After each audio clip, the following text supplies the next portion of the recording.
اعوذ باللہ من الشیطان الرجیم۔ بسم اللہ الرحمن الرحیم۔ تمام سننے والے دوستوں اور بہنوں کو السلام علیکم۔ آپ دیکھ رہے ہیں رمیسا اسفن وائس چینل۔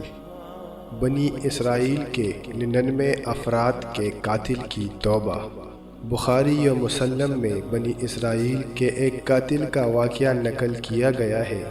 حضور اکرم صلی اللہ علیہ وآلہ وسلم نے اللہ کے یہاں توبہ کی قبولیت سے متعلق صحابہ کرام کے سامنے بنی اسرائیل کے ایک قاتل کا نہایت خوبصورت اور ایمان افروز واقعہ بیان فرمایا کہ بنی اسرائیل میں ایک شخص چوری ڈکیتی اور قتل میں بہت مشہور تھا اور نہایت معمولی بات پر کسی کو قتل کر دیتا تھا۔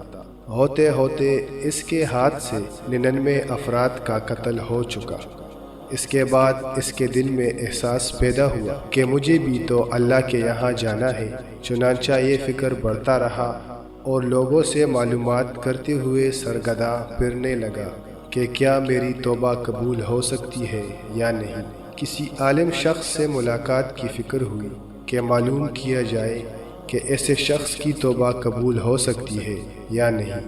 لوگوں نے ایک عابد شخص کے پاس جانے کا مشورہ دیا۔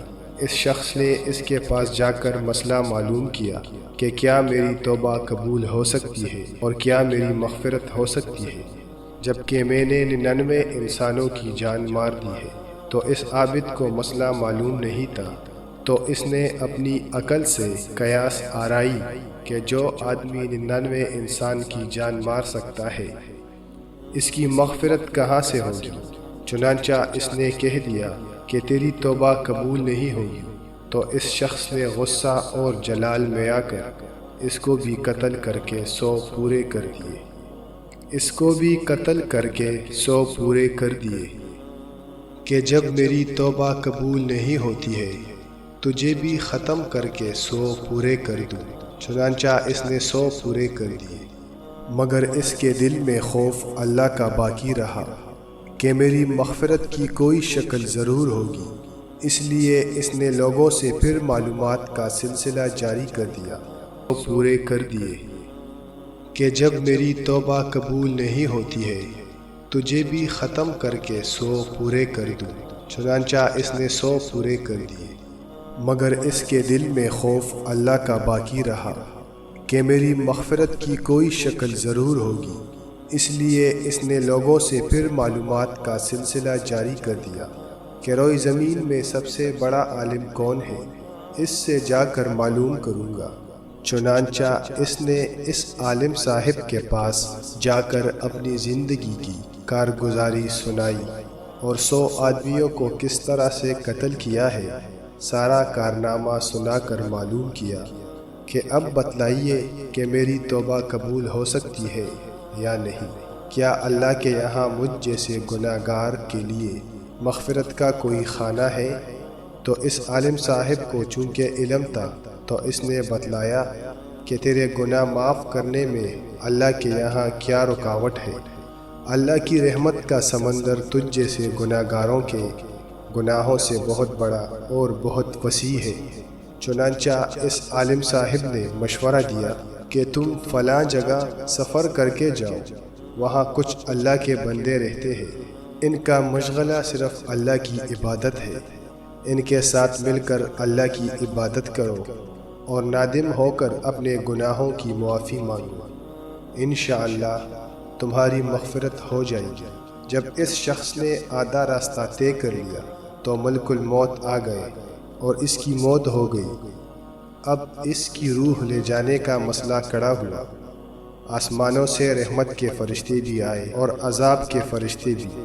رحمت کے فرشتے کہنے لگے کہ اس کی روح لے جانے کا حق ہم کو ہے، اس لیے کہ سچے دل سے تائب ہو کر عبادت کے لیے جا رہا ہے۔ اور عذاب کے فرشتے کہنے لگے کہ اس کی روح لے جانے کا حق ہم کو ہے کہ اس شخص نے کبھی کوئی نیک کام نہیں کیا ہے، پوری زندگی بدکاریوں میں گنوا دی ہے۔ اسی دوران آسمانوں سے آدمی کی شکل میں ایک فرشتہ آیا۔ بعض روایت سے معلوم ہوتا ہے کہ یہ آنے والا فرشتہ حضرت جبریل علیہ السلام تھے۔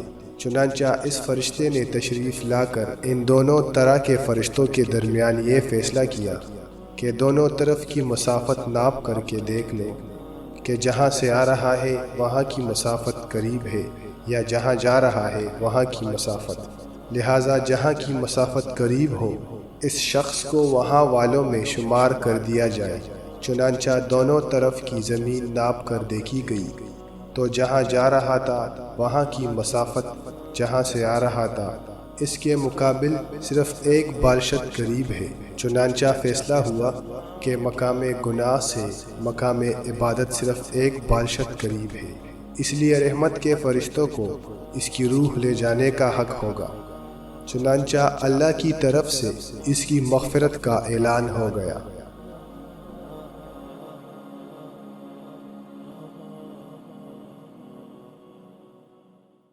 دونوں طرف کی زمین ناپ کر دیکھی گئی تو جہاں جا رہا تھا وہاں کی مسافت جہاں سے آ رہا تھا اس کے مقابل صرف ایک بالشت قریب ہے۔ چنانچہ فیصلہ ہوا کہ مقام گناہ سے مقام عبادت صرف ایک بالشت قریب ہے، اس لیے رحمت کے فرشتوں کو اس کی روح لے جانے کا حق ہوگا۔ چنانچہ اللہ کی طرف سے اس کی مغفرت کا اعلان ہو گیا۔